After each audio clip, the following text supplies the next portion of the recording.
Salut tout le monde, bienvenue dans un nouveau podcast portrait d'un prospect de la draft NBA 2023. On vous donne l'essentiel en une vingtaine de minutes et ces 20 minutes, elles seront consacrées à Taylor Hendricks. Taylor Hendricks, né le 22 novembre 2003. Il jouait à UCF cette année, un freshman. UCF, c'est Central Florida. 2,4 m sans chaussures, 97 kg, 2,14 m d'envergure au NBA Draft Combine. Nous l'avons 8e sur notre big board au moment où on parle, 9e chez ESPN. Et il est même 6e pour The Ringer et The Athletic. Pour en parler, nous avons Hugues et FD. Bonsoir. Salut à toutes et à tous. FD, tu dis plus bonjour? Alors si, mais c'est juste que j'ai pas entendu Hugues dire bonjour au podcast précédent, donc je me suis dit on va faire un partout et voilà. Mais bonjour à Ok. On commence par la biographie. FD, c'est toi qui t'en occupes. Dis-nous, euh, qu'est-ce qui a mené Tyler Hendricks jusqu'à UCF? Bah, t'as dit le mot le plus important déjà dans sa biographie, c'est Florida. Hmm. Tyler Hendricks, il est originaire de Floride, il est né à Fort Lauderdale. Et puis après, il n'a pas beaucoup bougé. Il est allé en prep school juste à côté de chez lui. Il a joué là-bas avec Scotty Barnes et Vernon Carey à son arrivée lors de ses premières années en prep school. Avec eux, il a gagné un titre de champion d'État. Avant de finalement transférer vers une autre école toujours en Floride, puis de regagner ce même titre de champion d'État. Donc il a tout doucement gagné en notoriété lors de ses dernières années au lycée. Il s'est très vite installé comme une recrue 4 étoiles. Et puis c'est très logiquement qu'il a été recruté par UCF et qu'il a décidé de rester en Floride. Au niveau du background familial, on en sait assez peu. La seule info, c'est que son frère est également athlète universitaire il a également été recruté la même année par UCF. Donc, est-ce que c'est un bénéficiaire collatéral du succès de son frère? Et donc, on l'a fait pour recruter les deux en même temps. On ne sait pas. Je ne veux pas louer de mauvaises intentions à UCF. Mais voilà pour la biographie de Tyler Hendricks qui arrive, qui va peut-être, pour la première fois de sa vie, quitter sa Floride natale. C'est ça, parce que top 10, il a attendu top 10. C'est quand même un des joueurs entre les big boards de début de saison et ceux de fin de saison qui a vu sa cote le plus augmenter, peut-être avec un Kobe Bufkin ou des gens comme ça, mais lui, il a vraiment explosé et puis assez rapidement. Il s'est montré très, très rapidement. Qu'est-ce qu'il faisait à UCF? Pas mal de temps de jeu, Hugues, hein, mais qu'est-ce qu'on lui demandait de faire? Ouais, à UCF, c'est donc le partenaire donc d'un one-two punch avec Horton Itiel, du coup un extérieur, c'est une équipe qui était assez faible, UCF. Ils jouaient avec 2 grands, mais donc 2 pivots qui avaient un très faible temps de jeu. Donc globalement, tu avais Taylor Hendricks et puis les 2 grands qui se relayaient. À côté, c'est un joueur qui a été majoritairement utilisé pour donner du spacing, énormément de pick and pop. C'est d'ailleurs son argument de vente principal, on va aller dessus juste après.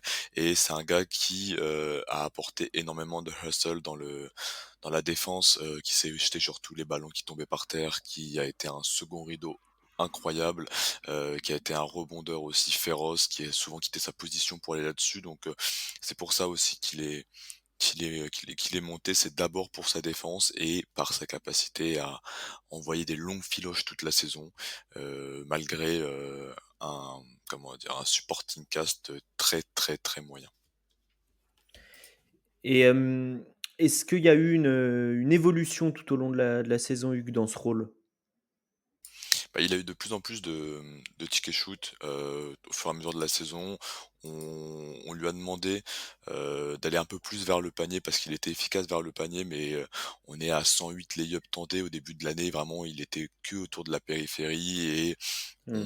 on a de plus en plus mis de jeux de pick and roll avec du slip roll, mais toujours en deuxième attention. On a été assez frustrés hein, toute la saison pour Taylor Hendricks sur ce secteur-là. Et il a eu le droit de jouer avec pas mal de fautes. Hmm. UCF avait pas le luxe de pouvoir avoir une rotation très compliquée, donc on l'a plusieurs fois vu jouer avec 3 fautes en première mi-temps. Ça a montré la confiance qu'il avait dans son coach et la nécessité qu'il soit sur le terrain pour que l'équipe ait une chance de remporter quelques matchs. FD, quel est son produit d'appel pour la NBA? Pourquoi on va le drafter et donc pourquoi on imagine le poser sur un terrain un jour? Une combinaison de tir et de défense pour sa taille. Sans vouloir donner un label de free and D, mais c'est vraiment ça. Avec sa taille, il a un tir qui est extrêmement fluide, qui a été extrêmement efficace au cours de l'année. C'est 40% de ses tirs cette année sont pris à 3 points pour 40% de réussite.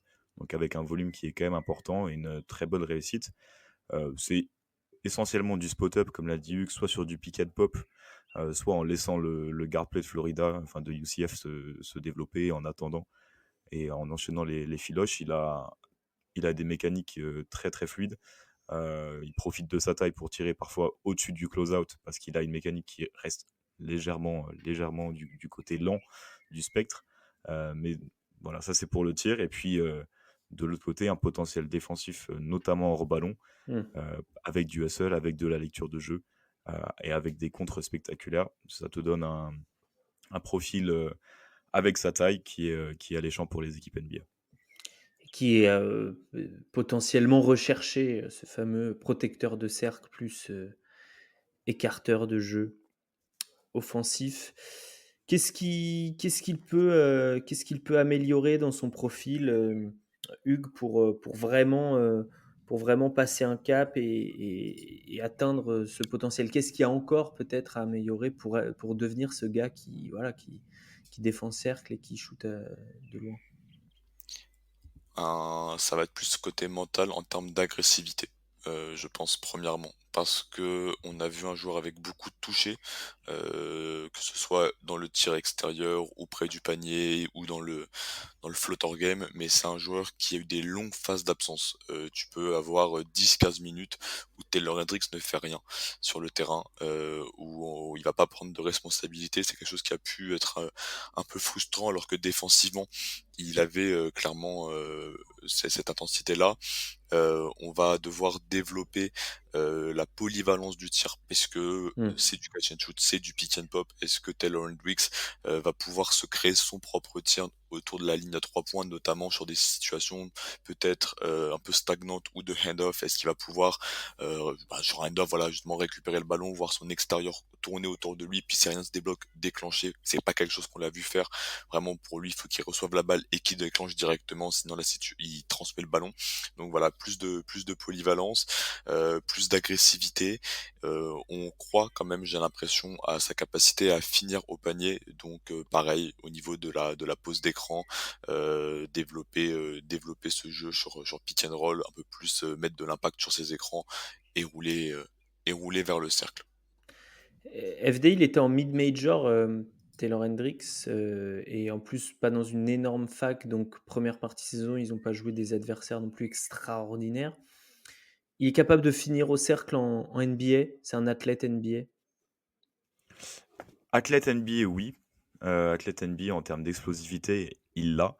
Maintenant, en termes de finition au cercle, c'est surtout au niveau de la force physique, au niveau de l'absorption des impacts qu'il va devoir progresser. Hmm. Euh, Finir au cercle, il l'a fait notamment sur transition, où il est allé exploser quelques dunks très intéressants. Maintenant, pour moi, le grand axe de progression, si tu veux lui donner la balle dans les mains, c'est déjà, le dribble arrivé au cercle, ça on pourra en reparler, mais une fois qu'il se rapproche du cercle, est-ce qu'il est capable d'absorber les contacts Hmm. au moment du gather, pour pouvoir être encore équilibré au moment de finir. On a vu énormément de tirs, ou enfin énormément de situations de drive où il n'arrive pas à créer la séparation par rapport à son défenseur, et obligé de lancer un espèce de tir drop ou quelque chose où il va chercher la planche, des tirs qui sont à très faible pourcentage. Aujourd'hui, la finition au cercle, elle est vraiment compliquée parce qu'il n'arrive pas à se créer de séparation sur jeu de enfin, sur jeu placé sur demi-terrain. Et sur le drive, du coup, pour développer là-dessus, qu'est-ce qu'il faut travailler? Qu'est-ce qui lui manque aujourd'hui?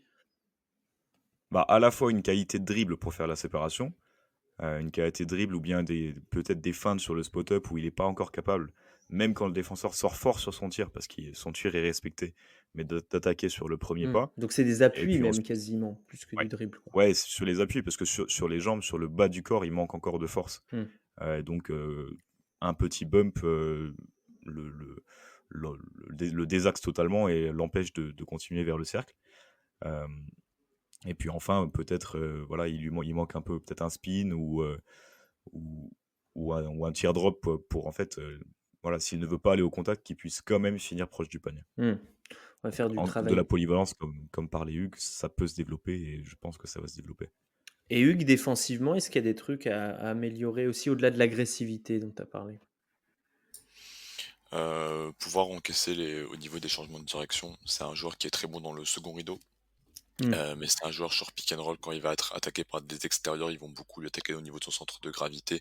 Donc moi j'aime bien ses appuis, mais vraiment au niveau de la tournure du bassin, pouvoir un peu plus encaisser. Après il est encore léger, hein, enfin c'est un tout jeune joueur, donc là-dessus ça va être à développer. Et puis défensivement, bah, après il prend pas mal de rebonds, mais Ouais, moi je le trouve pas extraordinaire au rebond non plus. voilà, c'est ça. On l'a souvent comparé. Tu sais, on s'est dit nous, c'est un peu genre le score de Jared Vanderbilt avec un tir extérieur. On n'est pas sur le profil rebondeur Hmm. de Vando, même s'il y a cette longueur-là. J'ai l'impression qu'il est très passif, il regarde beaucoup le ballon et il réagit un petit peu tard. Donc, va falloir être plus safe là-dessus, plus sécurisant, parce qu'une équipe va essayer d'aller le chercher pour ça, pour C'est être une deuxième paire intérieure. c'est flatteur, Vando, défensivement. On est sur ce Ah oui, type oui, de profil? comment dire? C'est le corps de Vando et le tir extérieur je sais pas si tu me prends un Bobby solide sur les Portis. postes voilà, un tir extérieur de Bobby Portis et pour l'instant, on est quand même très, très loin de la qualité défensive de Vando, mais le corps peut tendre à ça. Ok, ok, c'est intéressant. Euh, FD dans les schémas défensifs, bon, on sait que les joueurs qui défendent 3-4, ils sont un peu amenés à tout faire, quoi. Ils peuvent défendre du porteur du ballon, ils peuvent défendre du poseur d'écran, ils peuvent être roamers, ils peuvent être. Donc, est-ce qu'il y a des situations pour lesquelles tu étais un peu plus inquiet que d'autres? Ouais, justement, moi, sur la comparaison avec Vando, au début, je pensais que c'était pas profil physique, je pensais que c'était défense. Je me suis dit, on s'enflamme peut-être un peu parce que Vanderbilt a quand même une vision de jeu et justement, on l'a vu dans énormément de situations, notamment à l'université où il défendait beaucoup en zone. Hmm. Euh, Moi, j'ai peut-être un petit peu plus de questions sur sa qualité sur le ballon, sa qualité sur le point of attack, ou peut-être que c'est ses appuis que moi, je suis un petit peu moins fan. Hmm. Peut-être que là, ça va peut-être poser problème. Là où je le trouve excellent, c'est encore une fois sur l'aspect hors ballon, sur le roamer, où il a une anticipation qui est folle. Et en fait, les gros contres sont surtout une indication de, un, sa bonne lecture des rotations défensives et un sens du timing qui est vraiment, vraiment Hmm. enfin, vraiment au-dessus de la moyenne pour son âge. Maintenant, sur le ballon, j'ai mes doutes sur des joueurs un petit peu rapides. Et malheureusement, on est toujours obligé d'en parler. Pour l'instant, un petit peu frêle pour encaisser les contacts sur le jeu intérieur. Bien sûr. Non, mais c'est important aussi de rappeler que ces joueurs sur les postes intérieurs, généralement, n'atteignent pas leur potentiel tout de suite, hein. Il y a plein d'exemples et même de mecs draftés très haut. Euh, Hugues, psychologiquement, est-ce qu'on a autre chose à dire que ce manque d'agressivité qui peut être psychologique, mais qui peut être aussi dû justement à ce frêle physique? Non, j'ai pas énormément de choses. J'ai regardé un petit peu au niveau de ses interviews, tu sais, avec les différentes équipes, Ouais, et puis à chaque fois il dit oui, je pense que je me plairais bien ici, que je peux remplir ces cases. Et tu sais, il répond de façon très binaire. On lui dit vous pensez que votre spacing peut apporter à l'équipe? Il dit voilà, je pense que mon spacing peut apporter à l'équipe. Il y a le Thunder qui lui dit vous pensez que vous allez pouvoir dissuader? Il fait je pense que je vais pouvoir dissuader. Donc bon ouais, bah rien à t'as en un enfant. tirer, quoi. Ouais. T'as un enfant écran, tu vois? Vraiment, moi je travaille en maternelle, c'est les gamins qui répètent exactement ce que tu viens de leur dire juste avant, donc tu te dis: «Bon bah c'est» tu l'impression qu'ils savent et en fait, ben, juste, il a répété, et puis sur le terrain, ouais, c'est vraiment ce côté très binaire, genre défensivement je me donne, je me jette par terre, j'ai du hustle et puis offensivement, quand on compte sur moi, on se cache un petit peu.